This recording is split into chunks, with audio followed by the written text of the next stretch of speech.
কিঞ্জল নন্দের বিষয়ে তথ্য তলব মেডিকেল কাউন্সিলের। আন্দোলনকালে ছুটি এবং শুটিং এর জন্য এনওসি নিয়ে তথ্য তলব আরজি কর মেডিকেল কলেজের কাছে জানতে চাইল কাউন্সিল এবং চিঠির কপি পাঠানো হয়েছে নবান্নতেও। কিঞ্জল নন্দের বিষয়ে তথ্য তলব মেডিকেল কাউন্সিলের। আমরা দেখেছি যে আরজি করের খুন ও ধর্ষণ কাণ্ডে তিনি প্রতিবাদে নেমেছিলেন এবং সেই সময় শুটিং এর জন্য এনওসি নিয়ে এবার তলব করল মেডিকেল কাউন্সিল। আমাদের সঙ্গে টেলিফোন লাইনে রয়েছে প্রতিনিধি দেবাশিস সেনগুপ্ত। দেবাশিস, ঠিক কি জানানো হয়েছে, এই কি তলব করা হয়েছে?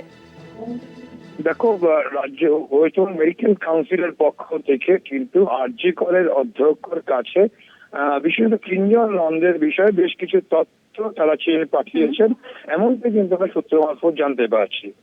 তার মধ্যে মূল বিষয় যেটা জানানো হচ্ছে তার ছুটি সংক্রান্ত বিষয়। কারণ আমরা দেখেছি যে আরজি করের আন্দোলনকারী কিঞ্জল নন্দ বেশ কিছু সময় কিন্তু তিনি সেই আন্দোলনে মিছিল মিটিং এ তিনি ব্যস্ত ছিলেন। সেই জায়গায় প্রশ্ন উঠছে, বিশেষত বিশেষজ্ঞরা মনে করছেন সেই বিষয়ে তথ্য তলাশ করতে কিন্তু এই ধরনের চিঠি, এবং সেক্ষেত্রে যে পিজিটিদের ক্ষেত্রে কিন্তু তাদের 80% উপস্থিত থাকতে হয় এবং সেখানে তারা কিন্তু ছুটি পায় না। সেই জায়গায় দাঁড়িয়ে কিঞ্জল নন্দ কিভাবে এই এত ছুটি তিনি পেলেন সে নিয়ে একটা প্রশ্ন যেমন সাধারণ মানুষের মধ্যে এসছে, আর সে নিয়ে কিন্তু ওয়েস্টবেঙ্গল মেডিকেল কাউন্সিল সেই তথ্য চেয়ে পাঠিয়েছে কিন্তু আরজি করের অধ্যক্ষের কাছ থেকে। এর পাশাপাশি কিঞ্জল নন্দের স্টাইপেন্ড কি পেতেন, কি কত স্টাইপেন্ড পেয়েছেন, তার ছুটি কতটা আছে, কতটা তিনি ছুটি নিয়েছেন, এই সব বিষয়টা যেমন জানতে চাইছেন। পাশাপাশি কিঞ্জল নন্দ তিনি যখন পিজিটি করছেন সেই সময়কালে বেশ কিছু তিনি কিন্তু শুটিংও করেছেন, সিনেমা করেছেন। সেই সিনেমার ক্ষেত্রে সরকারি যে নিয়ম আছে সেই নিয়ম মোতাবেক তিনি এনওসি অর্থাৎ নো অবজেকশন সার্টিফিকেট নিয়েছে কিনা, এই সংক্রান্ত বেশ কিছু বিষয় কিন্তু চেয়ে পাঠানো হয়েছে আরজি করের অধ্যক্ষের কাছ থেকে।